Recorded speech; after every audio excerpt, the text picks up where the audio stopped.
I've thought that over the last couple of laps. There's been a few moments just like that where I think a late attacker could sneak a few hard pedal strokes as well, Matt. You know, there's opportunities here because it's not being absolutely dominated right now. It's, well, 1, 2, 3, 4 different teams, 5 different teams all represented at the front. No one team able to dominate. But then maybe that's part of the narrow nature of this finishing circuit around Munster as well. It's hard to move up, as you've said, and then regroup at the front. It's just because of that finish, that last K, you think, well, where do we move up? Because you could use a resource to move up, and it's a little bit too early, and you get swamped.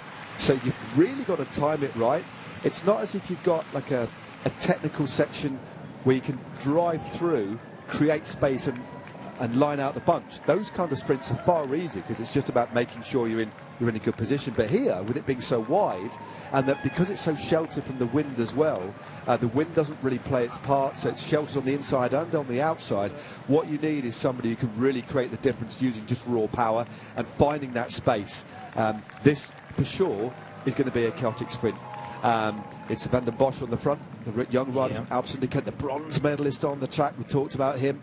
Just trying to look and see where Jasper Philipsen is. Philipsen is there. Lorenzo Manzan, the rider there in the white.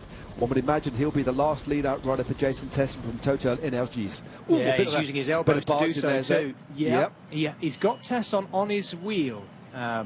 Lorenzo Monzan back there in the white kit with the yellow and green helmet, and he is locking shoulders hard there with, I think by the looks of it, Marius Meyerhofer, who's up alongside Matteo Trentin. Trentin's staying out of it right now, but Van den Bosch on the front doing what looks like his long hard turn. Keeps looking back to see the damage. Yeah, that was now it's Jacob Alula. Yeah, that was a terminal effort. And what he did from that sort of speed is actually drawn the peloton out a little bit. Now, Alpecin de Koning, they've only got 2 lead-out riders left. They don't want to pull things through, so they've actually backed off at the moment. This looks like it's Jonas Rijkaard on the front. Again, do you see that he didn't pull, he's waiting, because they've only got 2 riders from which to deploy. Jasper Philipsen, who's in danger of getting a little bit swamped. A bit of a move up the inside. That looks like that might have been one of those. No, it's I think that was a Christophe Laporte or a Feeney.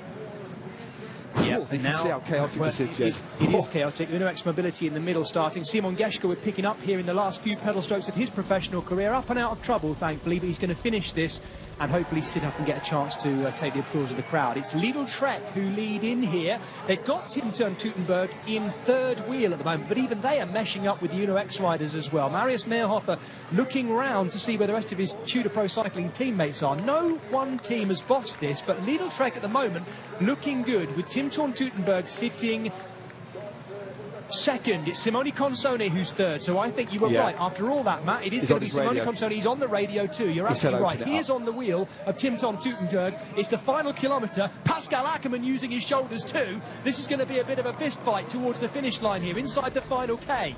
Simone Consone in the perfect position, and he has Jasper Philipsen on his wheel too.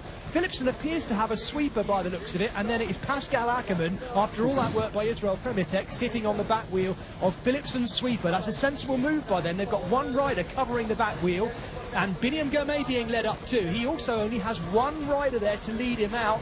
Philipsen looking at the moment like he might be getting swamped. Here comes Jordi Meijers up the inside as well. Red Bull Bora Hansgrohe opening up, but he's thankfully, Philipsen for him has got the right wheel. Biniam Gourmet is going to have to work from here. He's boxed in a little bit, it's spread out. Here comes Jordi Meijers. Meijers coming, Philipsen coming. Philipsen's up alongside him. Philipsen's got the lead. Jasper Philipsen is going to win this right at the end of the season. Jasper Philipsen and his team have come to dominate, and that is exactly what he's done.